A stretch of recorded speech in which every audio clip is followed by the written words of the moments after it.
শিক্ষক শিক্ষার্থী সহ অংশীজনদের সাথে কথা বলে সিন্ডিকেটের অনুমোদন সাপেক্ষে এ মাসেই শিক্ষা কার্যক্রম শুরু হতে পারে বলে জানিয়েছেন ঢাকা বিশ্ববিদ্যালয়ের উপাচার্য অধ্যাপক নিয়াজ আহমেদ খান। সকালে বিশ্ববিদ্যালয়ে মোজাফফর আহমেদ চৌধুরী মিলনায়তনে ঢাকা বিশ্ববিদ্যালয় শিক্ষা ব্যবস্থার সংস্কার নিয়ে মতবিনিময় সভায় তিনি এই প্রত্যাশা করেন।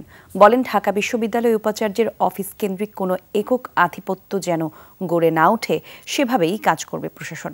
মতবিনিময় সভায় শিক্ষা সংস্কারের বেশ কিছু দিক তুলে ধরেন শিক্ষকরা। বিদ্যমান লেজুর ভিত্তিক শিক্ষক রাজনীতি এবং সন্ত্রাস নির্ভর ও সাম্প্রদায়িক ছাত্র রাজনীতি বন্ধ করে ছাত্র সংসদ চালুর পরামর্শ দেন তারা। এছাড়া শিক্ষক নিয়োগ এবং পদোন্নতির স্বচ্ছতা, আবাসন, খাদ্য ও শিক্ষার মান বৃদ্ধি, গবেষণা সহ নানা দিক তুলে ধরেন শিক্ষক সমাজ।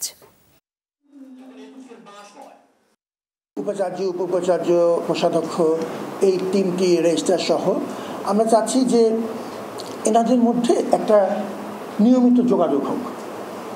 উপাচার্য যেন এককভাবে সিদ্ধান্ত নিতে না পারেন বা উপ-উপাচার্য যেন কোনো এক পেশে না হয়ে যান। সবার সাথে কথা বলে এখন একটা পর্যায়ে আমরা এসেছি যে হয়তো এ মাসের শেষের দিকে কিংবা একটু আগেই আমরা সিন্ডিকেটের অনুমোদন সাপেক্ষে আশা করছি যে আমরা শিক্ষা কার্যক্রম শুরু করতে পারব।